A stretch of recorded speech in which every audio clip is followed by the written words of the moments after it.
tänään tutustutaan siihen, minkälaisen ratkaisun norjalainen ReTire tuo renkaanvaihtorumpaan näillä irtonasta renkailla.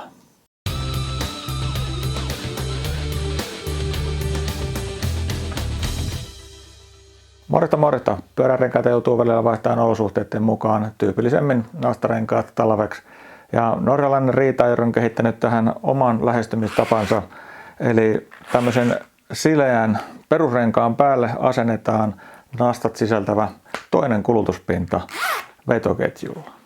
Tämä nykyisin myynnissä oleva malli on toinen versio tästä samasta ideasta. Ensimmäisessä heillä oli ikään kuin tämä vetoketjuosa, vain tämä erillinen reuna, joka asennettiin ikään kuin sen asiakkaan oman pyörän renkaan ja vanteen väliin, ja siihen sitten tämä kulutuspinta sillä vetoketjulla, mutta se ilmeisesti oli varsin hankala, jonka takia idea on nyt se, että tämä perusrengas täällä alla on aina sama, ja siihen voi ostaa erilaisia skinejä, kulutuspintoja, josta meillä nyt tässä on tämä nastotettu esimerkki. Löytyy myös niin kuin graveli ja sitten pelkkää nappula maastorengasta. Jos katsotaan vielä tätä toteutusta tarkemmin, niin tässä on siis tämmöinen muovinen vetoketju, joka on neulomalla tikattu näihin molempiin puoliskoihin. Ja mainoksissahan tämä rengas vaihdetaan ihan tien päällä, että sulla on repussa tämä skini rullattuna ja siellä sitten olosuhteiden vaihdellessa sä vaihdat siihen tämän toisen kulutuspinnan päälle, mutta mä vähän olen skeptinen tämän idean suhteen, että kuinka se toimii käytännössä, koska kaikki, joilla on ollut vaatteessa tämmöisiä hentoja muoviketjuja, niin tietää, kuinka arkoja ne on ikään kuin lähtemään väärille urille, että jos siinä on hiekkaa ja kuraa ja pikkukiveä ja muuta, niin noinkohan tuo toimisi ihan niin kuin tien päällä, että kyllä mä niin kuin pesisin tämän renkaan ennen kuin mä tota vetoketjua lähtisin käyttämään, mutta yhtä kaikki, jos sä sen kotona teet, niin ei sun tarvitse ottaa rengasta irti pyörästä, valmistaja lupaa, että minuutissa laitat talverenkaat alle, niin onhan se ihan hyvin sekin.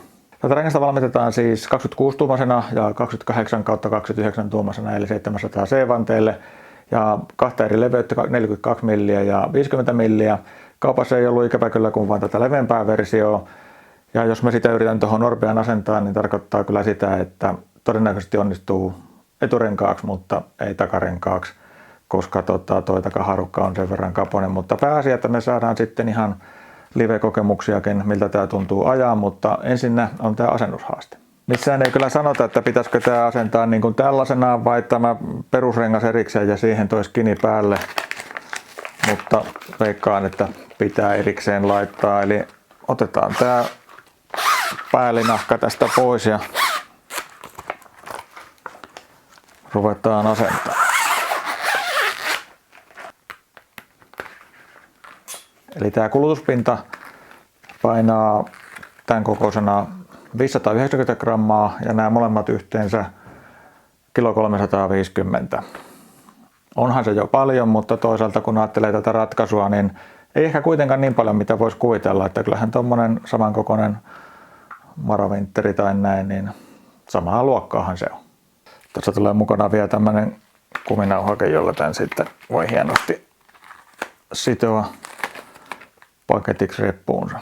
Ja tämä vanteelle asennettava pohjarengas, niin tämähän on melkein niin kuin sliksi, tommonen hyvin maltillisesti kuvioitu maantierenkaan näköinen. Erittäin jäykän oloinen, eli tämä on reunavaijereilla ei mikään taittuva versio.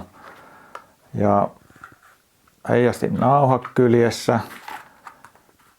Väitetään, että on myöskin pistosuojattu, mitä ei kyllä mistään dokumenteista ilmennyt, mutta niin siinä sanotaan, että puncture protection. Ja kyllä täältä nyt pitäisi jostain sitten varmaan kuvioon kun on, niin pyörimissuuntakin löytyä. Joo, tuolla tuon vetskarin alta löytyy. Tämä on niin jäykän olon, että mä laitan suosiolla heti asennusliukastetta tähän ensimmäiseen reunaan, mitä mä yleensä en tee, mutta tämä nyt tuntuu, että vaatii voimaa.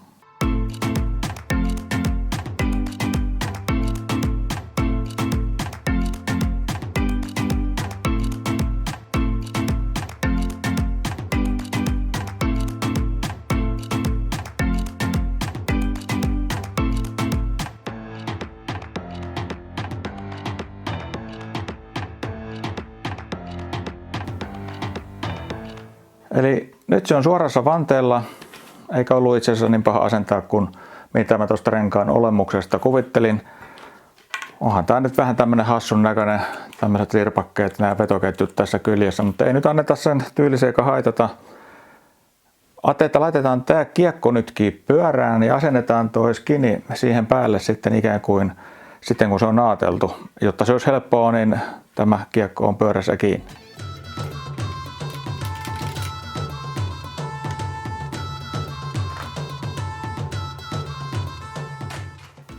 Tää tässä nyt sitten olisi melkoisen oleellista, että tämä vetoketju lähtisi niin kuin laakista. Se olisi pohjassa ja lähtisi oikeasti, ettei se hyppää tosta heti väärin. Niin.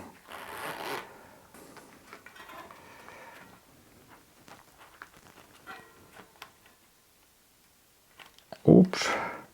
Se on kyllä tosi tarkka tosta, että sen pitäisi olla... Nyt lähti hyvin.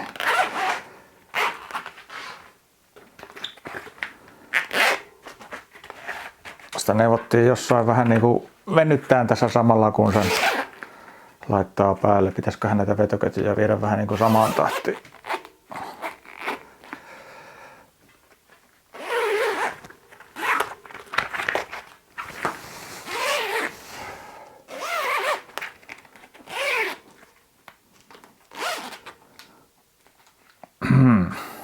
Okei. Tuohon nyt jo tommonen useamman millin rako, johon nyt iloisesti varmaan kivet sitten hyökkää siitä tonne näiden kumien väliin. Tää on vähän niinku pikkasen niinku löysäkin tähän päälle. Tää niinku velloo tää päällikumi tässä tän toisen päälikumin päällä. Ymmärtää, että siinä pitää jonkinnäköinen pelivara olla, jotta sen ylipäätään saa asennettua. Ja jos nuo kumipinnat keskenään kitkaa pitää, että ei se välttämättä ajossa niin paljon luista, mutta on tämä vähän epäilyttävän näköinen. Ihan noin niin kuin rehellisesti sanottuna. Hetkinen. Ei saakeli. Toi ottaa toi vetoketju tonne haarukkaan. Voi kökkö nyt. Tää on siis 55 milliä, vaikka se renkaan nimellinen leveys on 50. Mutta kyllä me sillä nyt ne tyypit otetaan. Pistä vaikka jotain suojakalvoa tuohon haarukkaan, ettei se nyt ihan pahaksi mene. Niin käydään kokeilemaan, miltä tää tuntuu ajossa.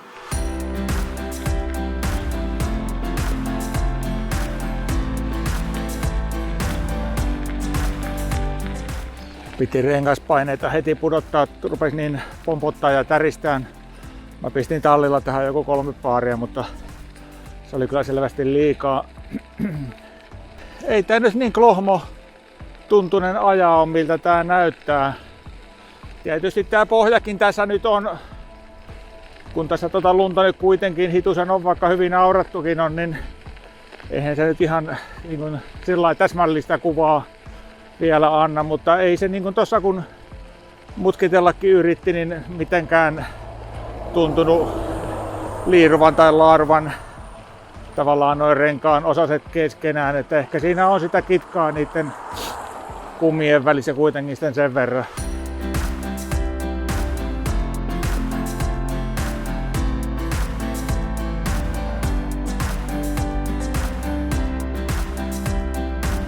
Pituhan tässä on kyllä ihan ok, että tässä on 160 nastaa.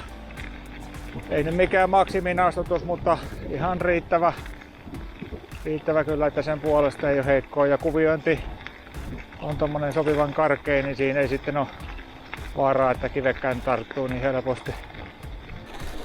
Sellaista lievää aliohjautuvuutta tässä kyllä on.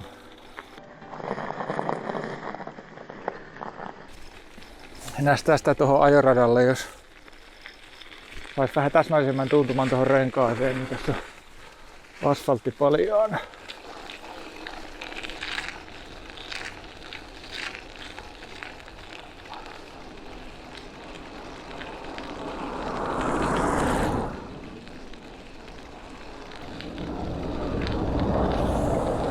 Mennään tuosta heti tästä T-haarasta takaisin, ei tässä viitti turhan päitän kekkuloida, mutta edelleen yllättävän hyvä tuntuma. Ajattelin, että tää on ihan vempula, mutta ei nyt niinkään voi sanoa.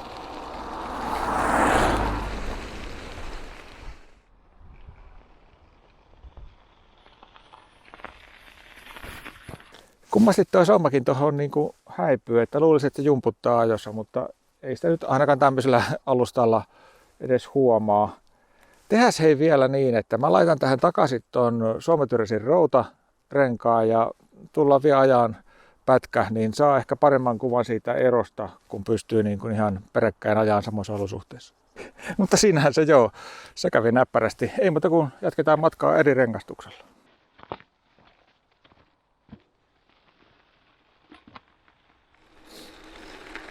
No joo, onhan tää nyt ihan eri pyörä, kyllähän se nyt täytyy sanoa.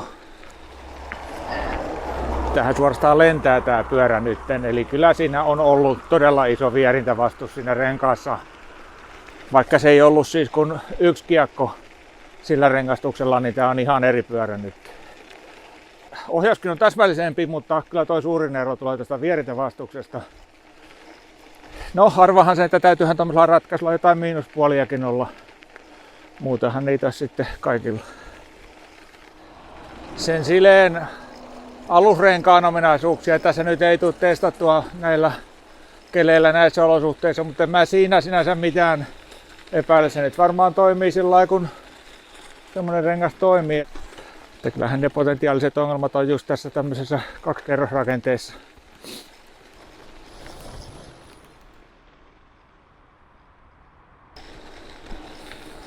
Että kyllä mä niin kuin yhteenvetona melkein sanoisin niin, että joo, toimii ihan niin kuin valmistaja sanoo, osa saat minuutissa ne talvirenkaat alle tai kuvioidut renkaat alle.